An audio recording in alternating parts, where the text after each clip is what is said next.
Buenas tardes. Vamos a revisar las características del funcionamiento de un amplificador de transconductancia usando el circuito integrado LM13600. En este caso vamos a comparar el funcionamiento de este oscilador con el simulador de Proteus y el simulador de Multisim. Para ser un poco más prácticos, pues ya tengo los dos diseños implementados en cada uno de los simuladores. Ahorita estamos viendo el circuito con el simulador de Multisim, ¿sí? Aquí la característica de funcionamiento es que vamos a tener dos señales de salida, una señal triangular y otra señal cuadrada, y la frecuencia de esa señal pues va a cambiar de acuerdo a la corriente de entrada que nosotros tengamos, ¿sí? en esta terminal. La corriente de entrada la vamos a estar modificando a través de un voltaje de entrada, ¿sí? Nosotros vamos a variar aquí el voltaje de entrada a la terminal 1 del amplificador, y la variación de ese voltaje pues va a generar también una variación de corriente, ¿verdad? Bueno, puse dos medidores o dos puntas de prueba para estar revisando el valor de la corriente de entrada, ¿sí? en el amplificador o el primer amplificador, y el valor de la corriente de entrada también en el segundo amplificador.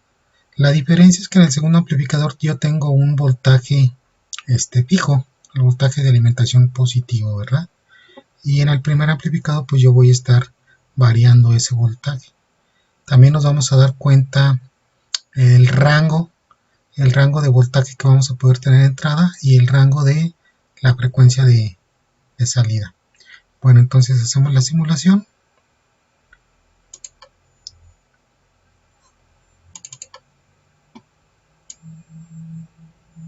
Bueno, aquí vamos a hacer un acercamiento al control de voltaje.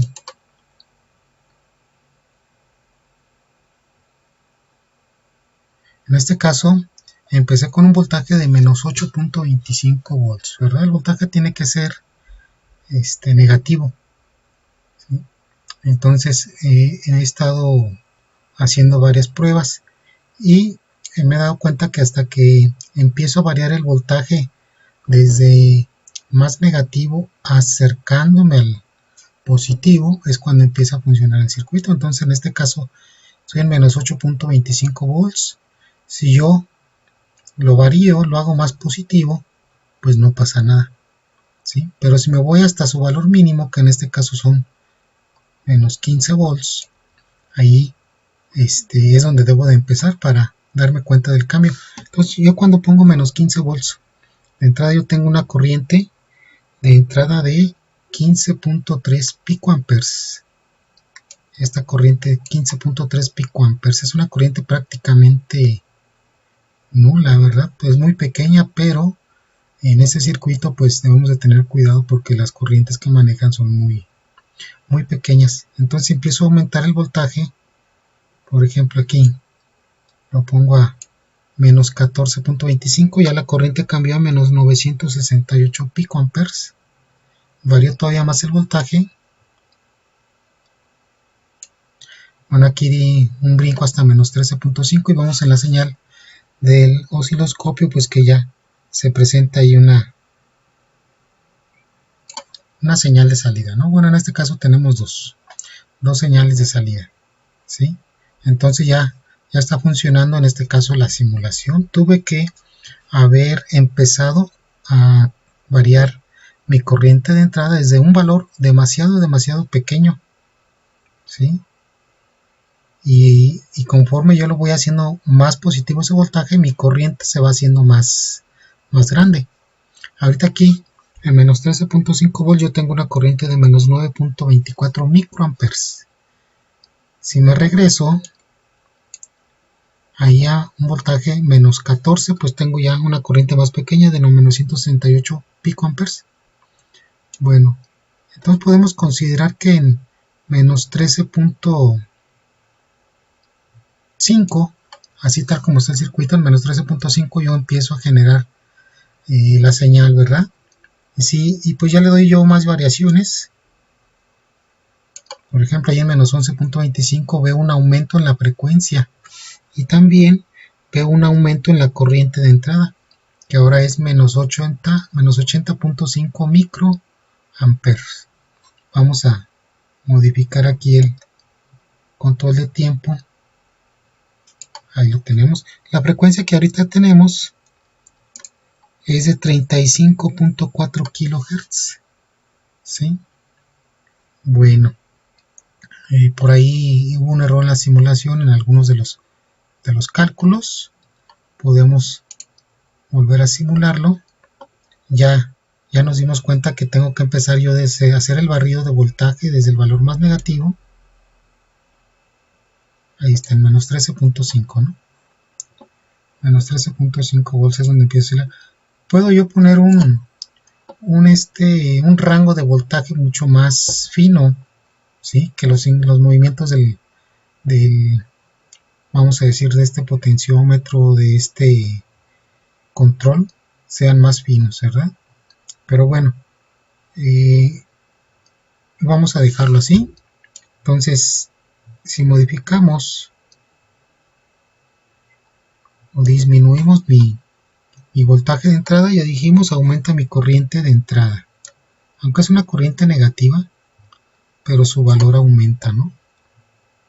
Aquí lo hago todavía más pequeño, mi voltaje. Vemos que aumenta mi frecuencia. En este caso ahorita tengo 50 kHz. Si me regreso, mi frecuencia ahorita marca 30 y 21, 19. Bueno, está cambiando, ¿verdad? Vamos a cambiarle aquí.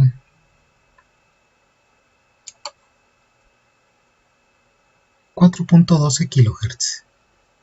Entonces podemos decir que este VCO o este oscilador controlado por voltaje pues puede trabajar desde una frecuencia desde 4.13 kHz.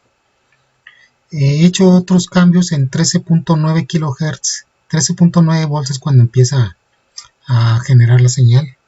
Y ahí tengo yo una frecuencia desde 1 kHz. En 13.9 volts tengo una frecuencia de 1 kHz. Ya dándole rangos de incremento o de modificación de voltaje pues más fino, ¿no? Bueno, aquí en el voltaje mínimo de menos 0.75 me marca una frecuencia de, ahí todavía se está ajustando, 179 kHz. 179 kHz. Entonces podemos utilizar este circuito cuando necesitemos tener una frecuencia pues con un rango de variación pues grande, ¿no? Prácticamente son 180 kHz ese rango de funcionamiento, ese rango que puede tener de variación de frecuencia. Ahora este mismo circuito, vamos a detener la simulación. Este mismo circuito, exactamente el mismo diagrama, lo tengo implementado en Proteus, ¿sí? Con la intención de comparar el funcionamiento, ¿no? Entre los dos simuladores. En este multisim ya nos dimos cuenta que pudimos obtener un rango de variación de frecuencia de 180 kHz, un voltaje de entrada desde menos 13.5 hasta prácticamente 0 volts, ¿verdad? Si somos un poco más precisos en el valor de voltaje de entrada, podemos tener desde menos 13.9 volts, ¿sí? Ahora en el Proteus, aquí está el mismo circuito del amplificador de transconductancia con el LM13600. Aquí el voltaje de entrada pues lo estoy tomando de un divisor de voltaje a partir de un potenciómetro, ¿verdad? Conectado entre una terminal a tierra y la otra terminal a menos 15 volts. estoy midiendo el voltaje de entrada y la corriente de entrada también, ¿sí? Bueno, vamos a ver la simulación de este. El comportamiento es exactamente el mismo. Si yo pongo mi circuito a simular con un valor ya muy cercano a cero, va a marcar error. Si lo pongo totalmente negativo, mi voltaje de entrada, pues empieza a funcionar bien. Entonces, si hacemos la simulación, aquí vemos el osciloscopio, ¿no? Yo estoy utilizando nada más el canal A y el canal B, ¿sí? En el canal A, pues yo tengo conectado la salida de mi primer amplificador y en el canal B la salida del segundo amplificador. Entonces, vean, ya tengo un voltaje de entrada de menos 15 volts. ¿Sí? Vamos a hacerle un poquito de zoom. Aquí está.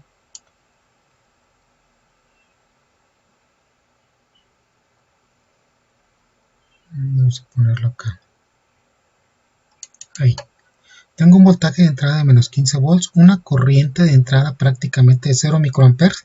Seguramente deben ser picoamperes, pero pues necesito poner ahí otro medidor que me esté midiendo los picoamperes, ¿verdad? También aquí hay posibilidades de conectar un milivolt o un medidor de milivolts, ¿verdad? Bueno, entonces si empiezo a variar el voltaje de entrada, ahí lo disminuye a 14.8 o a menos 14.8, todavía no empieza a generar la señal, todavía tengo cero corriente de entrada, 0 microamperes, ¿verdad? Seguramente picoamperes sí debe de haber. En 14.7 todavía no genera, en 14.5 todavía no, habíamos visto en la simulación anterior del multisim que eran menos 13.5, ¿no? 14.4, 14.2, 14.1, en 14, ahí ya empieza a generar la señal. Necesito yo moverle aquí en el osciloscopio la división por tiempo y vemos ahí las dos señales, ¿no?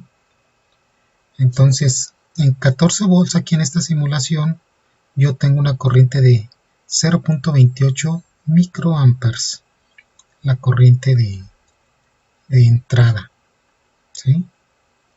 Entonces, si me voy haciendo, aquí la frecuencia pues no me la marca el osciloscopio, ¿verdad? Pero yo estoy en la división por tiempo en 2 milisegundos cada división por tiempo. Y cada periodo aquí está teniendo 1, 2, 3, 4, prácticamente 5 divisiones por tiempo. Entonces, cada periodo está durando 10 milisegundos, ¿verdad? ¿Sí? 10 milisegundos. Y la frecuencia correspondería, en este caso, a, pues creo que a 100 kilohertz. Sería 1 entre 0.010 a 100, ¿verdad? 10 milisegundos son 100. Entonces la frecuencia correspondería a 100 Hz. Entonces si hacemos más negativo, más positivo el voltaje, ahí se pasó a menos 13.8 y la corriente es 1.92 microamperes. Aquí la frecuencia yo la tengo en la división por tiempo es de 1 milisegundo, prácticamente un periodo de la señal está durando 1 milisegundo. Entonces en la voltaje de entrada de 13.8 volts negativos yo tengo aproximadamente 1 kHz. El funcionamiento pues es más o menos como en multisim, ¿verdad? En multisim pues no nos dio el valor en 13.9 como ¿sí? Hasta 13.5 es cuando nos empezaba a dar la oscilación. Bueno, si la hacemos más negativa, ahí está en 13.7, pues ya también, ahí tengo que cada división por tiempo es de 0.2 milisegundos y prácticamente un periodo está durando 2 divisiones, entonces serían 0.4 milisegundos, ¿verdad?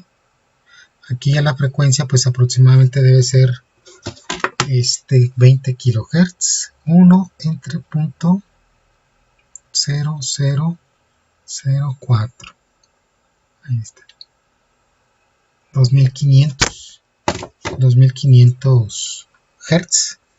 Bueno, voy a hacer la prueba de detener la simulación y volverla a ejecutar para ver que la simulación va a fallar, ¿no? Entonces aquí tengo la simulación, ¿sí? Ya mi potenciómetro está en un valor negativo donde vimos que sí hay señal. Si vuelvo a hacer la simulación, me marca error, ¿sí? Pero ese error es de la simulación porque está empezando a hacer los cálculos ya con un valor de corriente de entrada, ¿sí?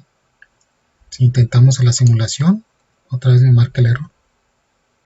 Entonces, para evitar que me marque el error, yo tengo que regresarme a mi voltaje más negativo, ¿verdad? Ahí ya me regresé. Vuelvo a hacer la simulación y ahí vuelvo a empezar, ¿no? Entonces en 13.9 o en 14 es donde ya me marcaba, aquí ya me marcaba la señal, ¿no? En 14 volts de entrada a una corriente de 0.28 microamperes.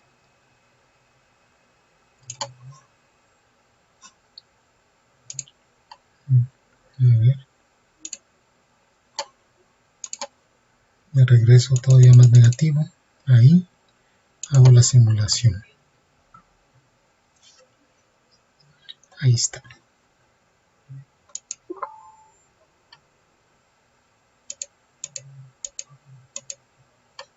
Ahí, ¿no? Ahí está. Bueno.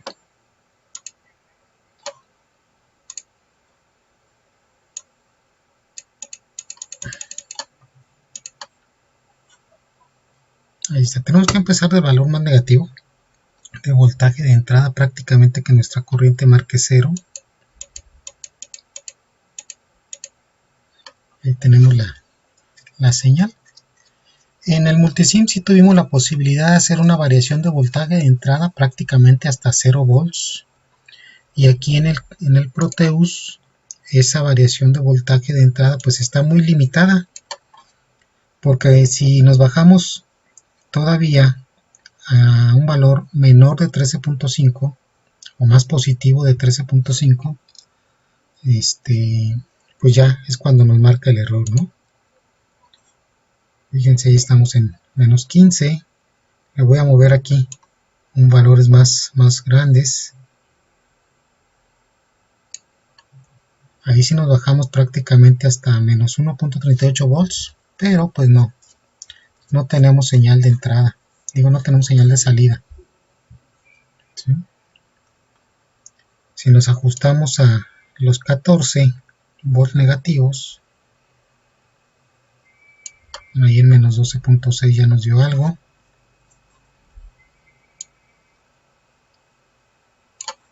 ¿Verdad?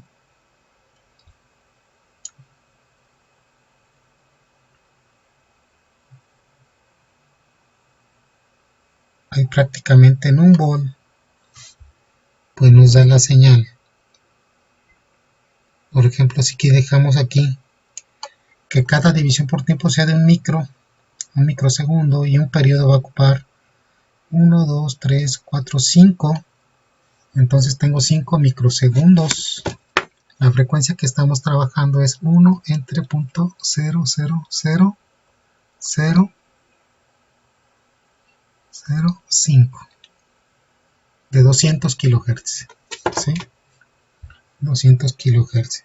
Ahora me voy a regresar al valor mínimo del voltaje o mínimo también de corriente. Bueno, ahí ya. Ahí.